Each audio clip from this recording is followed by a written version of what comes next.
എന്തുകൊണ്ട് സമരം? വിദ്യാർത്ഥികൾ എന്തുകൊണ്ട് താൽക്കാലിക വിസിയെ എതിർക്കുന്നു? താത്കാലിക വിസി എന്താണ് യൂണിവേഴ്സിറ്റികൾ ചെയ്യുന്നത്?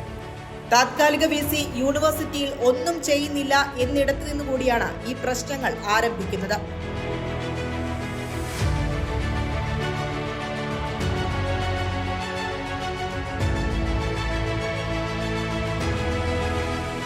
രജിസ്ട്രാർ അത് ആരോ ആകട്ടെ, എന്തോ ആകട്ടെ, അയാൾ അയച്ച ഫയലുകൾ വിദ്യാർത്ഥി വിഷയവുമായി ബന്ധപ്പെട്ടിട്ടുള്ളതല്ലേ? അതിൽ എന്ത് നടപടിയാണ് വിസി എന്ന നിലയിൽ ഇയാൾ ചെയ്തത് എന്നറിയാമോ?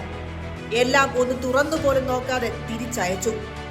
ഡിഗ്രി സർട്ടിഫിക്കറ്റ് നൽകാത്ത യൂണിവേഴ്സിറ്റി എന്ന പേര് കേരള യൂണിവേഴ്സിറ്റിക്ക് ഒപ്പിച്ചു കൊടുക്കാനുള്ള പ്ലാനാണ് ഗവർണർ നിയമിച്ച ഈ വാടക വിസിയും കൂടി നടത്തുന്നത്.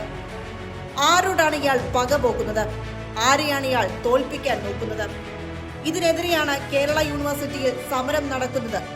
ഇതിനെതിരെയാണ് കേരള യൂണിവേഴ്സിറ്റി മുൻവാതിൽ തള്ളി തുറന്ന് വിദ്യാർത്ഥികൾ അകത്തെത്തി പ്രതിഷേധിച്ചത്.